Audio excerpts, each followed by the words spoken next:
We are live. Good afternoon. Welcome to 50 Minutes Behind the Profile. I've got the wrong banner up, Will. Anyway, Will, nice to see you. I've got a song for you.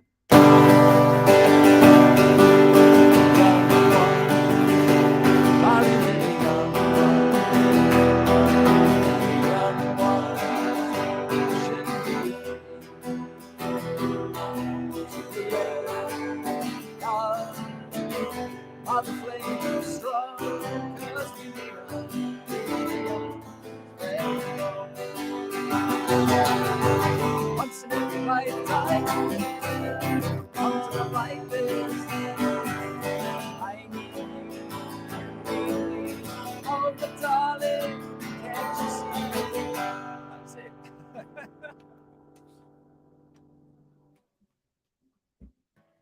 Good afternoon, Will. How the devil are you, sir?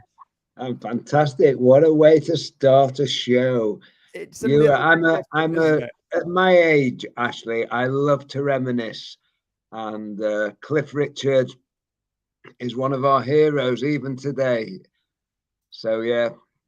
So that's why I chose that song. Thank you. Fantastic. That is my first question, is why did you choose that song? So, and I guess it's also because you're young at heart, aren't you, sir? That's exactly. You've got it in one. Fantastic. So, right. This is all about the people behind the profile on LinkedIn. And I just basically, it's my excuse to be nosy, Will. And I just want to know a little bit more about people on LinkedIn. So first of all, how long have you actually been on LinkedIn? I joined LinkedIn in 2003. I don't know why. I was a pioneer, and I thought this is an absolute load of rubbish because they called it social networking, and I said, "How the heck can you build relationships online?"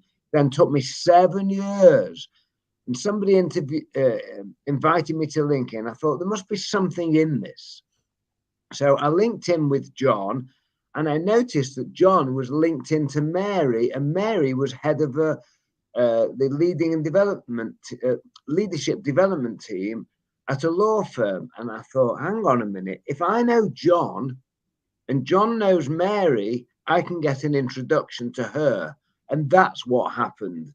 And that was the aha moment. I thought, there's something in it. I then bought every book going on LinkedIn, Ashley. And do you know how many books there were? 3.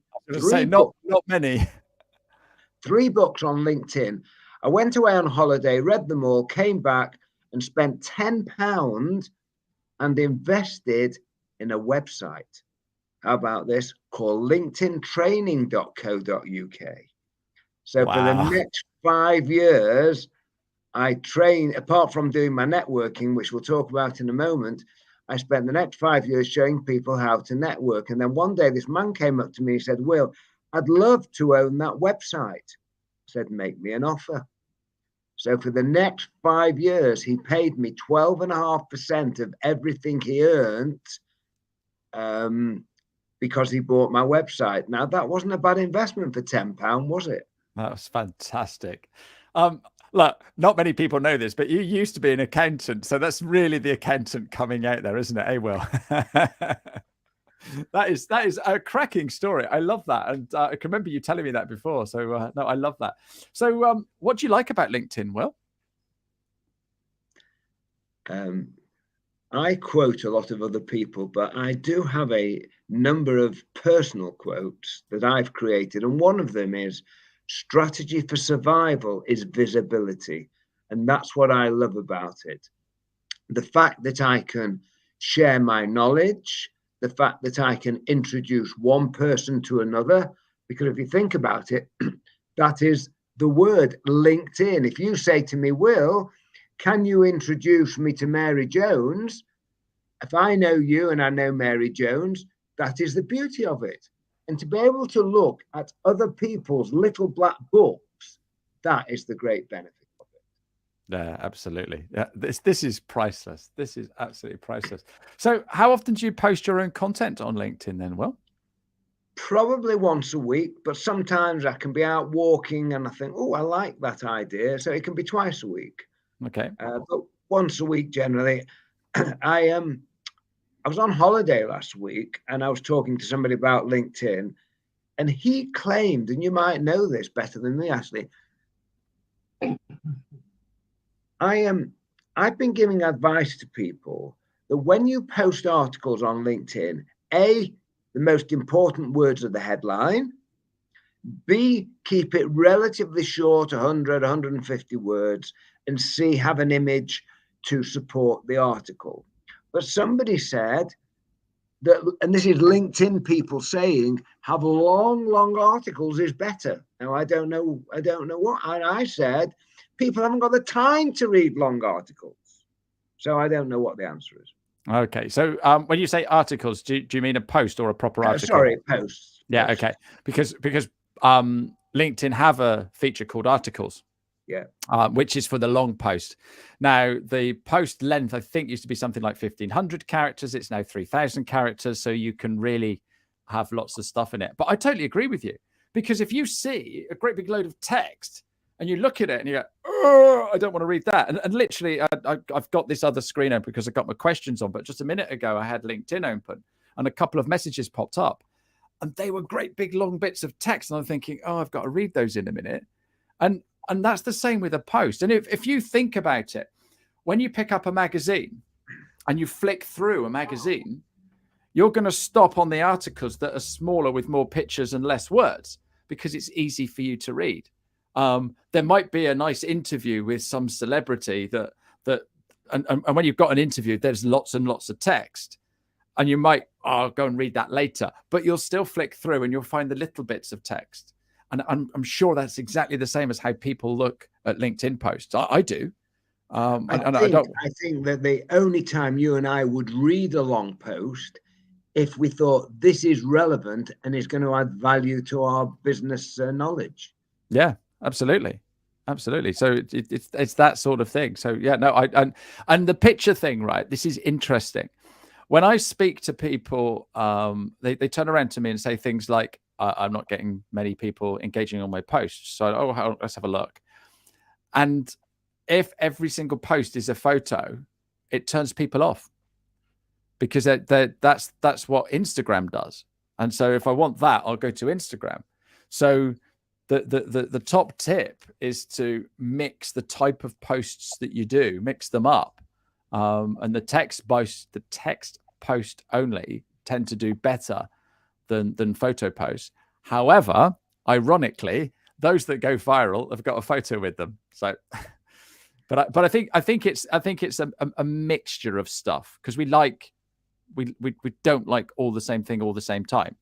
We'll have a cup of tea in the morning, a cup of coffee in the afternoon, or whatever. And it's the same. It's the same with your posts. So drop a poll in now and again. Do a text only. Do a video. Do a photo, and just mix it up. What I found, Ashley, is where I get between 5,000 and 10,000 views and comments is often something that is personal to me. At which point we're taking Facebook and LinkedIn and the lines are beginning to blur. But what I ensure I do is to find something relevant to networking, even though it is a personal post. So, for example, we moved from Manchester to London in autumn last year, and I wrote about the fact that it would be so easy to lose all my old friends and contacts and connections from Manchester if I didn't keep in touch with them. And it's the same in networking. If we don't keep in touch with people, they forget us. Yeah. I got about 20,000 views on and 100 comments because A, people were wishing me congratulations on moving south, but B, they were picking up the fact how important it is to keep in touch with people. Yeah, no, absolutely. And so yeah, that's a great point. And the thing is, right, people buy from people who they know, like, and trust. And so the best way for people to know, like, and trust what you're doing is to be there and sharing everything that you do. That's a great bit of advice there. So what's the best sort of time do you find for posting on LinkedIn?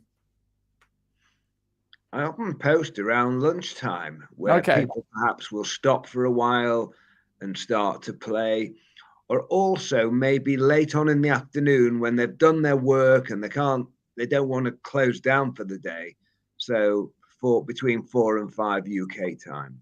Yeah, Because of no. course you ask about time, I've got 11,000 connections and many thousands of them are not UK people, because in the last 20 years, Ashley, I've been all over Europe. And the reason I've got 11,000, I would suggest to you 10,500 of them are people who've been in my audience on workshops or at conferences. So at the end of every presentation, I say, please link in with me. So I've got a following there of people who have basically bought my services at some time in the past. Yeah, they know, like, and trust you already, don't they? I mean, we decided a couple of years ago, I love Malta. I don't know whether you've ever been to Malta, but I've been a few times working, and I've probably got 200 level 1 contacts in Malta. So I said to Trudy, my wife, let's go to Malta and let's see if I can get some business. So one guy, we did a contra. He gave me a free hotel for a week in exchange for a bit of training. And a firm of accountants over there who'd heard me before paid me not a big fee, but it was a fee which covered our airfares and a bit of spending money. So free holiday. It was a free holiday. But answering the question, it might be a good time at lunchtime in the UK, but of course, if it's in America, people are just waking up, or if it's in Hong Kong, people have closed down for the day. Yeah, no, interesting stuff, and that's the beauty of like you say, posting at different times of the day, especially for your audience who are, like you say, all over the world. Absolutely superb. So come on then, Will, tell us who you are and what you do, and you know, other than LinkedIn. So what's your key skills and stuff? I told you I sold LinkedIn, so if I do get inquiries for LinkedIn training, I don't have to do it, but I feel obliged to recommend Nigel Cliff, who bought my linkedintraining.co.uk. He knows so much about it. But I've had two interesting moments in my life, actually. September the 8th, 1964, I was 16 years old, did my GCEs or GCSEs, and was told I wasn't clever enough to go to university, not even clever enough to go in the sixth form. Go and get a job, Kintish, the headmaster said. I think you'd be quite good as an accountant. So for the next 36 years, that's what I did. Trained as, qualified as, practiced as a chartered accountant. And you know what? I'm still a chartered accountant. And only in April this year, I got a certificate from the Institute of Chartered Accountants saying, congratulations, you've been a member for 50 years. Wow. That was good. That's incredible. That was good. So in 1999, my accountancy firm, of which I was then senior partner, we got taken over by a national firm. And at the time, for a hobby, I'd been training as a trainer in the evenings with an organization that I know you'll know of very well, and hopefully so will most of our listeners, Dale Carnegie. Oh, yeah. The man who actually wrote the first book on networking, How to Win Friends and Influence People. Yeah. 1936, he wrote it. There's no mention of networking, but every principle in that book is 100% bullseye relevant to what networking is all about. So in 1998, 99, I was training as a trainer, just as a hobby. And then in the year 2000, this big accountancy firm said, Will, you're not happy here, are you? I said, I'm not, but I can't leave. I can't afford to go and do something else. They said, if we give you some money, will you go away? I said, how much? They said, that much. I said, subject to Mrs. Kintish not having a nervous breakdown, I'm off. So I went home and I said, Trudy, I've been offered that much. She said, go and get that much and you can leave. And 6 weeks later, I'd gone. So on the 1st of June in the year 2000, which of course In a few weeks will be 22 years. I've basically, Ashley, been showing people how to become more effective and more confident networkers. That is my generic headline. Will Kintish shows you how to develop your networking skills. Fantastic. And the way you talk about it, you make it sound so easy and what have you. But like a lot of people, I struggle with networking events, and I think you've got organizations such as BNI where you have to do this and you have to do that, but I just don't feel comfortable going to a networking meeting because I never know, who am I supposed to talk to? What am I supposed to do? What if I get stuck with this person or what have you? So be interesting to hear your thoughts on what I need to do. Well, okay, well, I'm going to give you 10 words, Ashley, which hopefully will get you on the right track. Turn up, be nice, ask questions, listen carefully, and when you do spot a potential opportunity, follow up. I mean, you use the well-known phrase, know, like, and trust. So if you don't turn up, no one's going to know you. Like, and the like comes with be nice and ask questions. And you say to me, you're a bit nervous. Fortunately for me, Ashley, most people are. And you know what the three basic fears are? Fear of rejection, fear of the unknown, and fear of failure. Those are the three basics. And I'm telling you that having done 20 odd years of research, because not everybody, the bulk of people who pay me money to help them tell me, yes, oh, that's my problem. That's my problem. So very quickly, let me just share with you the fear of rejection. Will anyone talk to me? If there's only one piece of advice I can give, is get there early. Get there early to an event. Walking into a room that is what I call mature and you've got to break in is not easy. I hate walking into a busy room, so I make sure my day is planned and I get there early. And I don't care if I'm number one in the room, it doesn't matter. What difference does it make? You get there early. So fear of rejection, will anyone talk to me? Well, networking is a proactive activity. So I don't care if no one talks to you. Your job is to go and talk to them. Simple.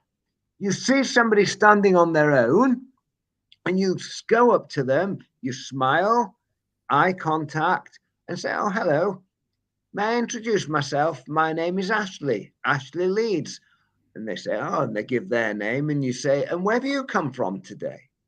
And off you go. Never start, even if it's a BNI or other business meeting, never start with a business question. Let's get the show on the road with the small talk. The small talk, Ashley, is the glue that creates and binds and bonds a relationship. Forget business. Business comes later. So the icebreaker questions are, how was your journey today? Where have you traveled from? What are you hoping to gain from coming to this? And another one is, do you know anyone here tonight or this morning or whenever? So those are the icebreaker questions. Fear of the unknown. Well, people come to me, Ashley, 15 years after they've heard me speak and say, the bit I'm going to share with you now, I'll never forget this. Every room we've ever been in and every room we're ever going to go into for the rest of our lives is always formatted in exactly the same way. There are only ever 6 groups of people in a room. The individual, the person standing on their own, they're standing on their own because they don't know anybody or they're very nervous. And what they're doing against that wall, because people never stand in the middle of the room, they stand at the edge. You know what they're doing at that wall? They're doing this. They're praying for you or me to go and talk to them. All right. So that's, of the 6 groups, that's the easiest to approach. Then you get couples who stand in open format. They're generally called men. We men do not stand like women. Women more often than not stand in closed format. And there's a scientific reason behind that. It's because women have got a much wider field of vision than we men. That's not my opinion, that is fact. So we have three groups so far: the individual, the open two, and the closed two. Then we have the open three, like a quadrant or a semicircle. Then we have the closed three, the triangle. And then we have the groups of four or more. They're either in a square, or if there's 4 or 5 of them, they're in a circle. So my advice is, when you walk into the room, generally, unless there's somebody in the closed groups, the closed 2, the closed 3, or the 4s, don't go there, because their body language subconsciously is saying, don't come and talk to me at the moment because I'm happy. Whereas the individual, or the open 2s and the open 3s, they again subconsciously are waiting for you or me to go and talk. And you simply, my advice is, generally don't go to a 2, because they will be in conversation. But going up to a 3, eye contacting them all and say, please, may I join you? And most people, 99% of people we meet, and I hope you'll agree with me here, are nice people. They will always welcome you in. So that is fear of the unknown, because from now on, the next time you go to any meeting, Ashley, you look for those 6 groups. And before we move on to fear of failure, remember this: the later you get to an event, the more the groups will have been formed into closed formats. Even the professional introvert will have been dragged into a group, and therefore the later you get there, the more difficult it is. That's some brilliant advice there. Thank you. Absolutely. And then superb. finally, you've got the fear of failure. Most of my work is with young professionals, young accountants, lawyers, chartered surveyors. But this year, 80% of my work comes from universities and business schools, where I'm helping PhDs and MBAs, all these very clever people. As I told you before, I got thrown out of school at 16, and I'm teaching these people how to network. And I think, oh my goodness. So on Wednesday, tomorrow, I'm getting on a train from here, where I live in London now, going up to Sheffield University, helping mechanical engineers with their networking. Wow. And their problem is, they don't ask enough questions because they're nervous. They might not understand the answer, or they think it's gone over their head. And I say to them, for goodness sake, learn the acronym TED. TED stands for, so if you don't know what's going on in the conversation, don't back out, get stuck in. I'm sorry, I didn't understand that, Ashley. Tell me what you mean about that. The E stands for, can you explain to me a little more what you're talking about? And the D stands for describe. So I always joke, I say, when you go to a networking event, when you get stuck a bit, think that TED, T-E-D, is sitting on your shoulder, and use those 3 words. Tell me what you mean about that, because I've never come across it before. And people will take you seriously. You're showing some vulnerability here, and you're not trying to be that clever. So those are the 3 basic fears. And I'm going to say it again: turn up, be nice, ask questions, listen carefully, follow up. Brilliant. Brilliant. Absolutely superb. 10 words. That's all we need. We've run out of time already, but I could talk to you forever. Absolutely superb. So how can people get hold of you and be on your programs or anything like that? I have a newsletter that goes out to my 11,000 people. I will only allow you to join my newsletter if you give me permission, GDPR and spam and all that. You just type in Kintish into Google and I appear about 25,000 times. And there's my website. And obviously there's a contact page there. But I do have this big thing. If anyone wants to talk to me and wants to find out more about networking, I'm always giving away free advice. And here's another of mine, Ashley. The more you tell, the more you sell. That's a maxim from Marcus Sheridan, isn't it? Have you read It his wasn't book? mine. It wasn't mine, that one. But Yeah. no, I'm happy to give away free advice, loads of free stuff on my website, which I'm just redoing at the moment. So yeah, that's how you get hold of me. Kintish.co.uk. Very, very simple. Fantastic. And so when you're not teaching people how to connect and network, and you're not on LinkedIn, what other things do you get up to, Will? My big love, big love is hiking. For 26 years in Manchester, I had a hiking club, came down to London, handed the Manchester Hiking Club over to Joyce and Stephen, and I now set a new one up down here in London. We call it networking, Ashley. Oh, I love it. I love it. We call it networking. As it happens, the average age of the people who come hiking with me have all retired, except I haven't retired, but they've all retired. And we meet at about 10. We walk for an hour and a half. We stop and have a drink. Then we go for another hour and a half. We have lunch. Another hour and a half. We end up in the pub or in a coffee shop or somewhere like that.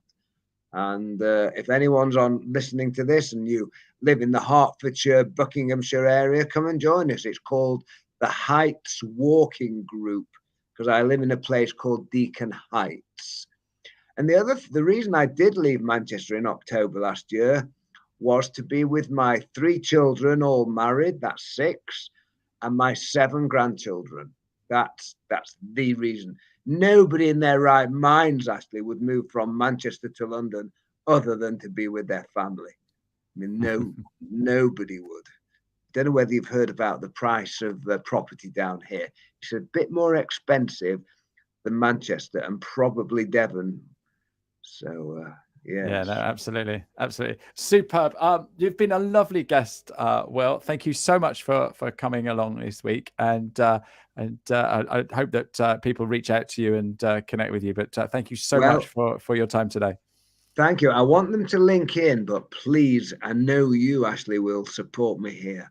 If you're going to link in with me, send me a personal invitation telling me that you heard me on Ashley's 15-minute guy show, and then I'll know who you are. Because if you just send me a link, well, if you've got a rubbishy profile, I'll ignore you. If you've got a good profile, I'll send you a lovely response which says, "Dear John, thank you so much for your kind invitation, but please remind me, where have we met? And if we haven't met, why do you want to connect with me?"